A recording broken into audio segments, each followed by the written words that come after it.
Understand newborn lynx, not yet. That was the first thought that crossed my mind as I crouched in the rain-soaked woods behind the old mill. My gloves soaked, my knees numb, and my heart pounding like a drum in my chest.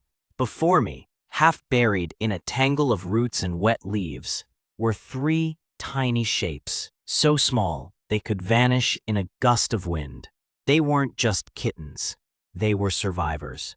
And from the moment I saw them, I knew my life would never be the same. Easy, all together now, I whispered, voice barely above a breath. Safe and warm.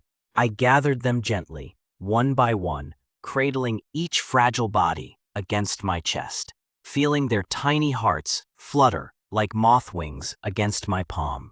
They were cold, terrified, wild-eyed, but they didn't scratch, didn't hiss, just trembled, as if they already sensed this stranger meant no harm.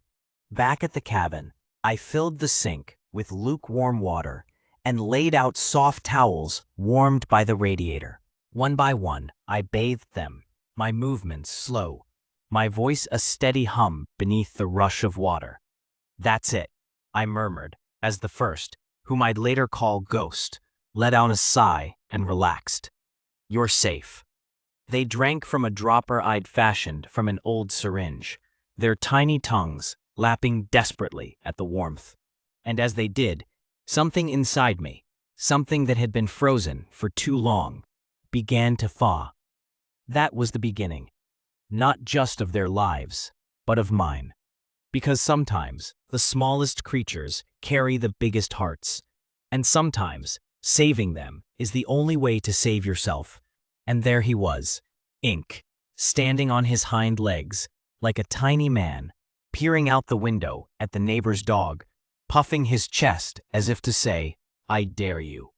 And Ghost, my little ghost tiger, camuflado tan perfectamente en la alfombra blanca, que me olvidaba que estaba allí, hasta que se lanzaba a mis tobillos. And Snow, the quiet observer, watching it all with eyes like moonlight on snow, always the first to calm the chaos with a gentle headbutt or a slow blink. They grew fast, too fast. One day they were bottle-fed kittens shivering in my hands. The next, they were kings of chaos who turned my apartment into a kingdom of joy. They claimed everything. The sofa, the bed, the freezer. Yes, the freezer. Apparently peas and ice cream made the perfect den. They'd sneak in there together, two fuzzy blobs curled around a bag of frozen corn, looking up at me with utter innocence when I opened the door. "You realize this is a freezer, not a spa," I'd say. They didn't care. They were home. Their favorite game? The rope tug. Three of them against me. Ink would grab one end, Snow the other, Ghost in the middle like a referee gone rogue. "Oh my God, you three are insane," I'd laugh as they spun in circles, tails whipping, eyes locked in battle. "Whoa, there goes one," I'd call as Ghost tumbled into the laundry basket. "Saw that coming," I'd add, though I never did.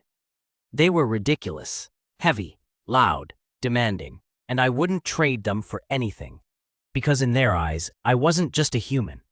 I was family, protector, playmate, warmth in the cold. And in theirs, I found my purpose. They taught me to slow down, to notice the way sunlight pooled on the floor at 3 p.m., to laugh when a paw hit the camera mid-splash, to find joy in the simple act of watching them sleep, bellies rising and falling in perfect sync. They showed me that bravery isn't the absence of fear, it's purring while shivering. That love isn't grand gestures, it's sharing your last drop of warm milk. That home isn't four walls, it's wherever they choose to curl up beside you. Now when I look at them, Ink the warrior, Snow the sage, Ghost the phantom, I see not just kittens I rescued. I see the two souls who rescued me, because on that frozen morning, I thought I was saving them. But really, they were saving me. And every day since, they've reminded me. Love doesn't ask for permission. It just shows up, tiny, fierce, and covered in fur, and stays. Easy, all together now, safe and warm. And so, in this quiet apartment, filled with the sounds of purrs, pounces, and playful growls, I am no longer alone. I am home, with my little tigers, my brave ones, my everything.